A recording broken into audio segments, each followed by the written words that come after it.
Assamese solution 2.0 চাই থকাৰ বাবে ধন্যবাদ।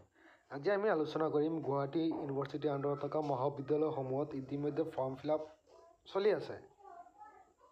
আৰু আমি এটা ডাঙৰ সমস্যা দেখিব পাৰিছোঁ যে ফাৰ্ষ্ট চেম আৰু থাৰ্ড চেমৰ ফৰ্ম ফিল-আপৰ সময়ত ছাত্ৰ-ছাত্ৰীসকলে পে'মেণ্টটো দি দিছে, কিন্তু পে'মেণ্টটো ডাব হৈ আছে। এই ডাব পে'মেণ্টটো ছাকচেছফুল পে'মেণ্টলৈ পৰিৱৰ্তন কেনেকৈ কৰিব, আজি এইটো ভিডিঅ'ৰ জৰিয়তে আমি জনাই দিম। আৰু যদি আপোনালোক মোৰ চেনেলত প্ৰথমবাৰ আহিছে তেনেহ'লে চেনেলটো ছাবস্ক্ৰাইব কৰি ৰাখিব আৰু কাষত থকা বেল আইকনটো প্ৰেছ কৰি ৰাখিব যাতে এনেদৰে ইনফৰ্মেটিভ ভিডিঅ' আগলৈ পাই থাকে। বলক দেৰি নকৰি ভিডিঅ'টো আৰম্ভ কৰোঁ।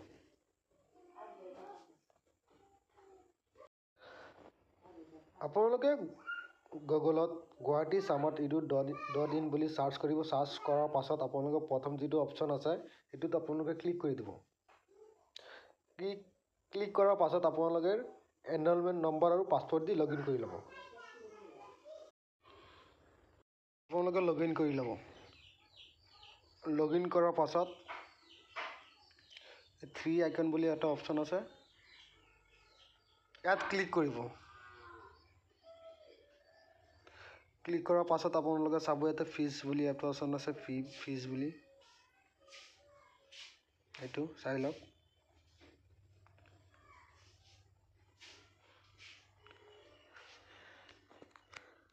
তাৰ পাছত আপোনালোকে তললৈ আহিব। তললৈ অহাৰ পাছত চাব অল ট্ৰানজেকশ্যন বুলি আছে, দেখাই দিছোঁ মই।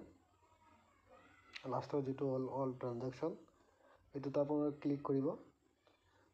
ক্লিক কৰাৰ পাছত আপোনালোকে যিমান পে'মেণ্ট কৰিছিলে চব পে'মেণ্ট শ্ব' কৰি দিব। শ্ব' কৰাৰ পাছত আপোনালোকে এটা এটা চেক কৰিব। চেক কৰাৰ পাছত আপোনালোকে গম পাব আপোনালোকে কোনটো পে'মেণ্ট দিছিলে। মই চেক কৰি ল'ম মোৰ কোনটো হয়।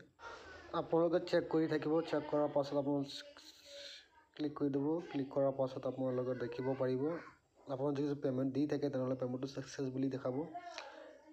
এইটো মোৰটো পে'মেণ্ট ছাকচেছ বুলি দেখাই দিছে। এতিয়া কেনেকৈ ৰিচিপ্টটো কেনেকৈ ল'ব সেইটো মই কৈ দি আছোঁ এইটো ভিডিঅ'ত। তাত 3 লাইন বুলি আছে, 3 লাইনত ক্লিক কৰি দিব। ক্লিক কৰাৰ পাছত আপোনালোকে তললৈ আহিব অলপ। ইয়াতে ৰেজিষ্ট্ৰেশ্যন বুলি আছে, ইয়াত আপোনালোকে ক্লিক কৰি ল'ব। ক্লিক কৰাৰ পাছত ইয়াত চাব click here for examination form, ইয়াত ক্লিক কৰি ল'ব আপোনালোকে। ক্লিক কৰাৰ পাছত আপোনালোকে যি পে'মেণ্ট ছাকচেছফুল দেখাই দিছে আৰু এইটোত লিখা আছে প্ৰিণ্ট এপ্লিকেশ্যন বুলি লিখা আছে। আপোনালোকে প্ৰিণ্ট কৰি PDF ওলাই ল'ব। PDFটো ওলাই কলেজত আপোনালোকৰ দি দিব। আজিৰ ভিডিঅ' এইখিনি। যদি ভিডিঅ'টো ভাল লাগিছে তেনেহ'লে চেনেলটো ছাবস্ক্ৰাইব কৰি ৰাখিব আৰু কাষত থকা বেল আইকন প্ৰেছ কৰি ৰাখিব। আৰু যদি কিবা অসুবিধা পাইছে আপোনালোকে ওলাব পৰা নাই তেনেহ'লে মোৰ কণ্টেক্ট নম্বৰটো মই দি দিম, আপোনালোকে মোক যোগাযোগ কৰিব পাৰে। ধন্যবাদ।